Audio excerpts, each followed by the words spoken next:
Oke teman-teman, kita akan lanjutkan di segmen yang terakhir, ini segmen keempat tentang ukhuwah, yang dimana ukhuwah sudah kita bahas panjang lebar juga tadi sebelumnya, dan mungkin juga banyak hal-hal yang masih perlu kita pelajari lagi tentang ukhuwah, karena materi ini belum mencakup semua tentang materi ukhuwah, tapi ini insya Allah bisa menjadi gambaran untuk khususnya saya dan kita semua. Kita lanjutkan lagi tentang ukhuwah tadi. Di sini kita harus terus memperbanyak proses belajar kita. Jadi nggak cukup ilmu yang ada pada diri kita sekarang itu ya. Kita harus benar-benar menyadari ilmu yang ada dalam diri kita ini belum ada apa-apanya. Ya, karena kita mungkin baru tahu setetes, sedangkan jumlahnya itu ada banyak sekali, bagaikan di lautan itu. Yang kita tahu baru sedikit sekali, dan mungkin kita hanya baru melihat dari sebuah lubang kecil. Jadi di kisi-kisi kemarin kita pernah bahas bahwasanya kita baru melihat mungkin dari lubang kecil. Kita melihat sapi dari lubang kecil. Kita melihat oh sapi begitu, detailnya seperti itu, teksturnya seperti itu, dia punya tanduk, punya ini seperti itu, kelebihannya sapi seperti ini, kekurangannya sapi seperti ini. Mungkin kita hanya baru melihat seperti itu, kecil saja lubang. Padahal di sekitar sapi tadi ada padang yang luas, mungkin ada yang indah, atau mungkin di situ ada jurang-jurang yang membahayakan. Kita tidak tahu itu semua karena kita baru melihat dari lubang kecil. Maka tugas kita adalah belajar. Karena dengan belajar kita bisa mengorek lubang tadi menjadi lebih besar, menjadi lebih besar dan lebih besar lagi, sehingga kita bisa melihat, memandang secara jelas apa yang ada di sekitar sapi. Jadi oh ternyata sapi itu nggak satu, ada banyak. Oh ternyata sapi itu makannya rumput loh gitu. Oh ternyata sapi itu di belakangnya ada pohon dan pohonnya indah, ada buahnya. Nah, kita bisa melihat detail-detail yang lebih luas lagi, tidak hanya dari lubang sempit tadi ya. Seperti itu ya. Dan kita juga akan membahas fenomena fenomena saat ini yang dimana sesuai dari proses belajar kita, maka kita akan lebih mengerti dan kita akan lebih bijaksana menyikapi kondisi yang ada saat ini. Kita ibaratkan kayak misalkan anak SD ya. Anak SD itu kalau kita lihat berantem atau berkelahi atau dia berebut lah misalkan itu, biasanya hal-hal apa, rebutan mainan ya, misalkan dia merebutan mainan, itu bagi anak SD wah itu lagi seru-serunya berebutan mainan, atau berebutan main PS misalkan yang biasanya ada PS. Bagi anak SD itu masih hal-hal yang wajar, tapi bagi anak yang sudah SMA melihat anak SD rebutan seperti tadi, bagaimana kira-kira? Apakah anak SMA juga ikut rebutan? Tidak, karena kenapa? Dia sudah lebih dewasa. Ya. Kenapa? Karena kedewasaan tadi membuat dia lebih bijaksana menanggapi masalah-masalah tadi. Seperti itu ya. Dan itulah yang dinamakan kedewasaan yang sudah pada waktunya, sehingga dia melihat apa yang sudah berlalu dalam dirinya dia, atau apa yang pernah dia lewati, dan dia melihat hal-hal yang remeh-temeh, dia akan biasa aja, tenang melihatnya. Seperti itu.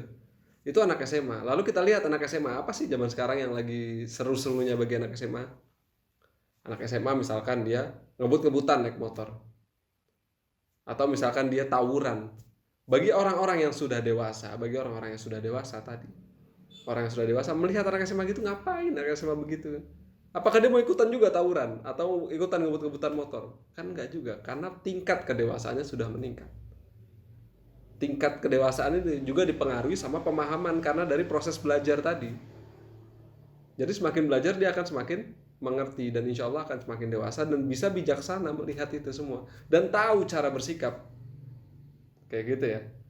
Atau misalkan kita melihat orang di sosial media debat pilpres, debat covid, debat ini, debat itu, debat banyak hal yang didebatkan di sosial media. Kalau level kita masih di situ, kita ikutan debat. Nah, apakah level kita di situ? Kita lihat dulu apa manfaatnya, apa mudorotnya. Apa manfaat, apa mudorot. Sesuatu pertimbangan perlu asas manfaat wal mudorot. Jika manfaatnya lebih besar, lakukan. Jika mudorotnya lebih besar, tinggalkan. Jika sama, tinggalkan. Karena ada mudorot juga yang bisa terjadi dari itu semua. Dan itu juga nanti melihat level kita ada di mana, makom kita ada di mana. Apakah kita juga ikutan seperti itu? Dan kita lihat posisi kita, siapa diri kita, apa kapasitas kita. Lihat diri kita ini siapa, sadari gitu. Jangan kita bertindak, kita bukan seorang profesor, kita bertindak seperti profesor. Bertindaklah sesuai apa yang ada pada diri kita. Bertindaklah sesuai apa kemampuan kita. Jangan dilebih-lebihkan.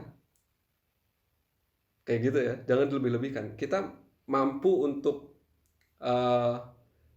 untuk menasehati orang, nasihati orang. Kita mampu untuk melerai pertikaian. Tapi kalau kita tidak mampu, jangan terlibat. Nanti akhirnya kita malah jadi ikut terlibat. Berusaha boleh, sambil kita memantaskan diri supaya kita ada di posisi itu dan di level itu gitu loh. Jadi memang tugas kita tuh belajar menambah kapasitas diri kita supaya kita mampu menyelesaikan kondisi-kondisi atau konflik-konflik yang terjadi dalam kehidupan masyarakat yang lebih luas lagi. Tapi kalau diri kita sendiri saja belum mampu kita selesaikan, apalagi di luar gitu. Makanya selain kita belajar, kita juga praktek sambilan di sosial, di kehidupan masyarakat, bagaimana kita menata masyarakat ini. Kayak gitu ya. Terus tinggalkan hal-hal yang menjurus pada perpecahan. Kita lihat dulu apa yang bisa menjurus kita pada perpecahan. Kita misalkan mau ngumpul nih ya, kita ngumpul sama teman-teman. Oh, topik pembahasan kita ini bisa memecah belah. Berarti jangan disampaikan di saat ngumpul. Sampaikan saat satu sama satu. Lihat kondisi kita. Oh, kondisi kita di forum ilmu, maka bahas ilmu secara detail. Kondisi kita di pasar atau kondisi kita di masyarakat umum, kondisi kita di lapangan. Mau bahas hal-hal yang harusnya dibahas di forum keilmuan, tidak pantas. Dan siapa lawan bicara kita? Siapa yang kita ajak diskusi? Orang awam, orang berilmu, orang yang bisa memberikan solusi, atau justru malah kita mengajak berdebat? Berdebat boleh apa tidak? Boleh. Jadi berdebat itu boleh selama niat debat tadi bukan menjatuhkan. Jadi debat nanti akan bernilai diskusi, bukan debat. Orang zaman sekarang tidak bisa membedakan mana diskusi, mana debat. Tinggalkan debat, padahal debat juga belum tentu. Yang ditinggalkan itu debat ketika akhirnya saling gontok-gontokan, akhirnya saling bermusuh-musuhan, itu yang harus ditinggalkan, debat-debat seperti itu. Tapi debat-debat yang sifatnya diskusi boleh. Tapi tahu dulu tempatnya, tahu dulu sama siapa dia bicara. Jangan langsung frontal aja, pukul rata semuanya. Akhirnya kita bukan orang yang adil. Karena keadilan itu menempatkan sesuatu pada tempatnya. Kalau kita pukul rata semuanya, maka apakah kita termasuk orang yang adil? Gak bisa. Gak termasuk kita. Berarti diri kita juga harus diperbaiki kayak gitu. Kalau diri kita aja masih berantakan, diri kita hancur, terus kita mau menjustifikasi orang lain, wah itu kacau. Ada hal yang gak beres dalam diri kita. Harus diperbaiki. Kayak gitu ya. Jadi kekacauan-kekacauan ini ada sebagian orang yang mau memuhasabah ini dan mau menerima. Tapi ada juga sebagian orang yang menyangkal ini dan mengatakan, oh saya tidak melakukan itu. Karena kenapa? Ya itu tadi. Egonya dia sudah lebih tinggi. Orang ketika beriman, dibacakan ayat-ayat Allah, itu hatinya tergetar. Dimasukkan nilai-nilai keislaman, dia akan menerima, taslim, tunduk. Ya, seperti itu ya. Dan juga kita harus melihat kiri kanan kita lah. Ini era pandemi sekarang, era dimana orang banyak yang memerlukan bantuan. Ya, coba lihat, jangan sampai diri kita kenyang, keluarga kita kenyang, tapi ada tetangga yang masih kelaparan. Kita mengaku sebagai orang Islam, kita mengaku umatnya Nabi Muhammad, kita mengaku mengamalkan Al-Quran, Sunnah, mengikuti tata cara Islam, tapi kita kenyang, tetangga kita ada yang gak kenyang. Bagaimana kita membangun ukhuwah jika begitu? Coba besok ada salah satu kegiatan yang bisa kita lakukan, yaitu apa? Keliling. Keliling tuh coba lihat tetangga, silaturahim. Ya, silaturahim keliling tetangga-tetangga, lihat ada nggak mereka yang membutuhkan. Kalau kita ada, kita bantu. Kalau kita nggak ada, doakan atau galang dana, bantu. Apalagi kalau sudah ini adalah murid kita, tanggung jawab kita, maka bantu dia. Nggak bisa kita sepelekan. Apalagi kalau kita banyak harta, terus kita melihat orang susah, kita diem, atau makan kita menyalah-nyalakan, makanya kerja. Sakitnya apa? Butuh dana kenapa? Makan apa enggak? Kamu boros sih. Nah itu nggak bisa seperti itu. Kalau mau kasih aja gitu. Ikhlas. Ya, kayak gitu ya. Dan ketika melihat sesuatu, coba utamakan apa yang menjadi kepentingan umat, bukan apa yang menjadi kepentingan diri kita sendiri. Ya, itu namanya sabar. Jadi sabar itu bukan hanya diam, sabar itu bukan hanya menunggu, sabar itu bukan hanya pasif, tidak seperti itu. Sabar itu memiliki arti yang luas. Sabar itu bisa berarti juga salah satunya mengedepankan kepentingan umat dan menahan apa kemauannya. Gitu. Kemauan kita apa? Meluruskan. Coba kita lihat. Apakah dengan meluruskan ini umat akan lurus atau dia doang yang lurus tapi umat yang lain menjadi terpecah belah? Oh, jadi terpecah belah. Jangan, sabar, tahan dulu. Jangan langsung difrontalkan seperti itu. Semua ada fase-fase, semua ada tata caranya dan Islam mengajarkan. Sabar. Innallaha ma'as sabirin. Sungguhnya Allah bersama orang-orang yang sabar. Ya. Jadi sabar itu bermakna luas, bukan cuma menunggu, bukan cuma diam, bukan cuma pasif. Sabar ketika perang apa? Nggak cuma diam kan, diserang diam gitu, enggak. Tapi melakukan kesabaran. Saatnya dia harus menyerang, ya menyerang. Saatnya dia harus bertahan, ya bertahan. Dia tahu gitu. Wah, dalam hatinya ngeliat temannya dibunuh, dia maju sendiri, nggak bisa. Dia sabar, dia mengikuti strateginya. Seperti itu ya. Terus yang selanjutnya adalah Quran. Al-Quran di sini menjadi solusi dari ini semua. Jadi Al-Quran ini memang solusi ya. Dulu ada pertikaian, ada konflik antara kaum Aus dan kaum Khazraj. Zaman dulu itu berlangsung sangat lama dan tidak pernah selesai dengan metode-metode lain. Banyak dari luar membantu untuk mendamaikan kedua kaum ini. Itu tidak pernah berhasil. Lalu apa yang bisa membuat berhasilnya semua? Islam. Dan panduannya ada di Al-Quran. Seperti itu ya. Jadi memang Al-Quran ini Allah turunkan sebagai solusi. Wa nunazzilu minal Qur'an ma huwa syifa. Dan Allah turunkan Al-Quran menjadi obat. Obat ini bukan hanya obat orang ketika sakit seperti itu, bukan. Tapi obat ini adalah solusi dari semua permasalahan yang ada di dunia.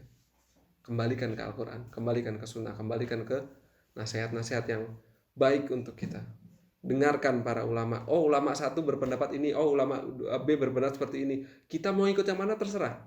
Asalkan ulama itu menyampaikan dengan ikhlas, asalkan ulama itu tetap pada jalur yang benar, insya Allah kita ikuti. Orang yang sholatnya 7 kali mau diikuti, ya itu secara logika sudah tidak masuk. Tetap ada standar, tetap ada patokan. Seperti itu yang harus kita lihat. Makanya dari itu kita perlu proses belajar. Kita nggak akan tahu itu semua tanpa belajar. Ya, kalau sudah kita mengerti, ajak orang lain. Dakwah, ajak orang lain supaya dia juga mengerti apa yang kita mengerti. Kalaupun ditolak, ya biarkan. Tugas kita tuh bukan memastikan dia ikut kita. Tugas kita bukan memastikan dia paham. Tugas kita bukan memastikan dia mengerti lalu dia mengatakan kita benar. Bukan seperti itu. Tugas kita hanya menyampaikan. Hidayah itu milik Allah, bukan milik kita. Ya. Jadi kita sama sekali tidak punya hidayah. Bukan pemberi hidayah, itu punya Allah. Jangan lagi-lagi kita bilang kita memberikan hidayah, itu juga salah. Kita mesti sejajarkan diri kita pada Allah. Hidayah itu dari kata huda, petunjuk. Allah berikan petunjuk pada dia. Gitu ya. Jadi bukan kita. Tugas kita hanya menyampaikan. Perkara ditolak ya nggak apa-apa. Diterima, alhamdulillah. Kan enak seperti itu. Perbedaan-perbedaan kita tanggapi dengan sabar, berlapang dada.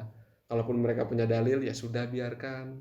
Kalaupun mau diajak diskusi di tempat yang pas, dengan orang yang pas, sehingga dia bisa menularkan ke orang-orang di sekitarnya. Ya, hubungan baik dengan tetangga. Orang kalau sudah hubungannya tidak baik dengan tetangga, pasti ada bermasalah dengan dirinya.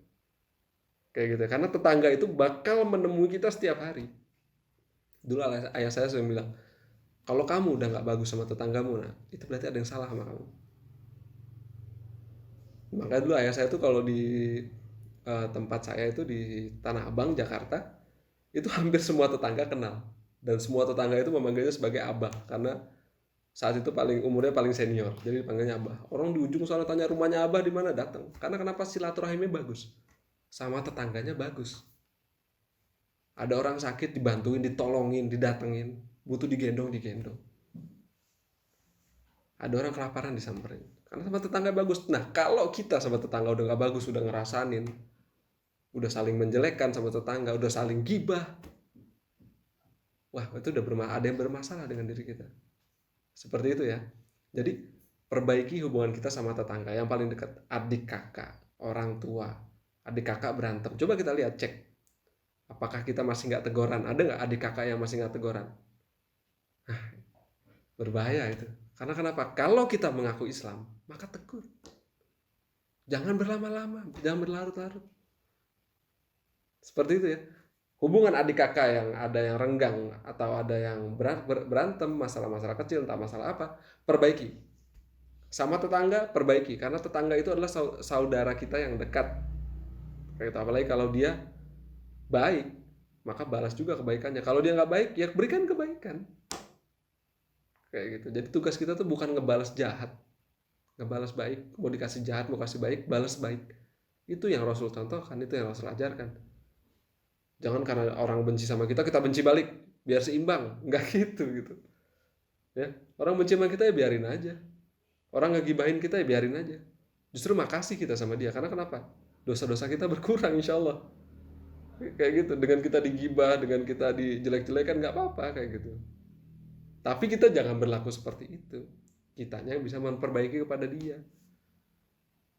Contohkan nilai-nilai kebaikan ya. Terutama tadi ya saya wanti-wanti ini. Buat saya juga termasuk perbaiki hubungan dengan tetangga. Karena dengan tetangga adalah saudara dekat kita. Kalau ada apa-apa bukan orang lain, tetangga yang tahu pertama. Bukan saudara kita mungkin. Tetangga. Kayak gitu ya. Terus nanti baru ke skup lebih luas. Misalkan ada kelompok, organisasi, atau apa, ada kumpulan, atau partai, atau apapun.